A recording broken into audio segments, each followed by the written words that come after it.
Bonjour ou bonsoir selon l'heure à laquelle vous voyez cette vidéo.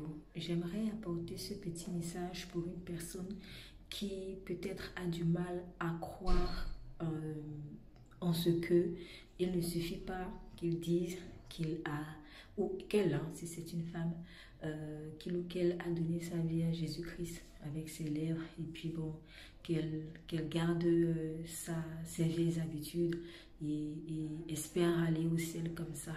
Bon, ce n'est vraiment pas une bonne façon de voir les choses et c'est même très très dangereux. Tout à l'heure, le Seigneur vient de me donner une image par rapport à la commande. Cher ami, quand tu passes une commande de quelque chose sur Internet, par exemple, ou même au téléphone, peu importe, mais bon, on va dire sur Internet, ça peut être plus facile à voir les choses de cette manière. Quand tu passes une commande, tu payes. Peut-être si c'est un vêtement que tu achètes, tu payes ton vêtement.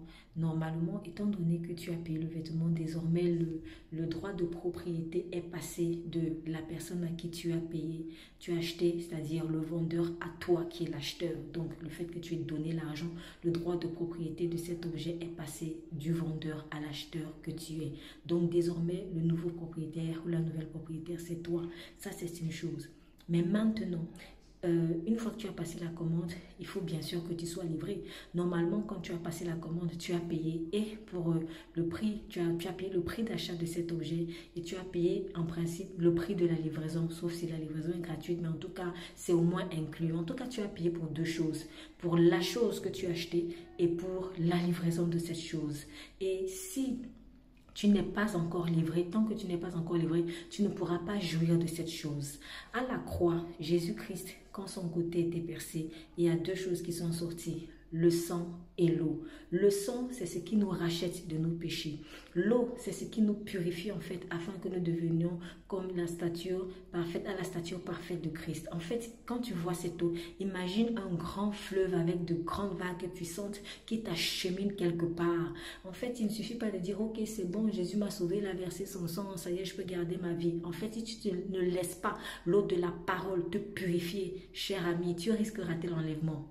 Même pas que tu risques, assurément tu vas rater l'enlèvement. Parce que c'est comme ça qu'on réfléchit les vierges folles dans la parabole des 10 vierges.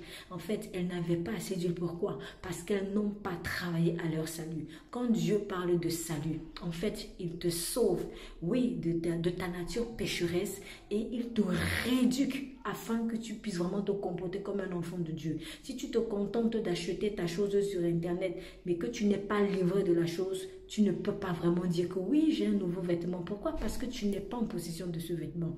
Donc, c'est pareil.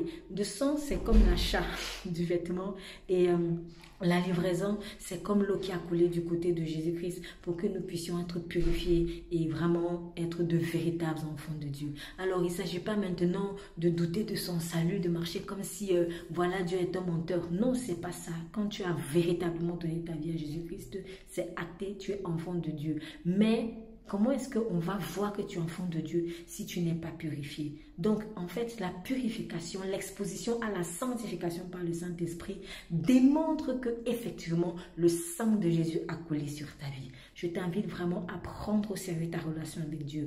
Ne dors pas comme à la plage parce que tu te dis que ça y est, Jésus a tout fait et tu gardes tes vieilles habitudes, tu gardes le vieil homme, tu gardes en tout cas vraiment les œuvres mortes, tu continues à les pratiquer, tu risques de rater l'enlèvement. Et si tu meurs comme ça, bon, je ne te le souhaite pas, mais ça, c'est pas très bon. Donc, vraiment, je t'encourage. Tu aimes vraiment Dieu, laisse la parole de Dieu te purifier. Mets-la véritablement en pratique. Ne te contente pas de l'écouter à l'église ou ailleurs. Sois béni, Jésus-Christ t'aime énormément.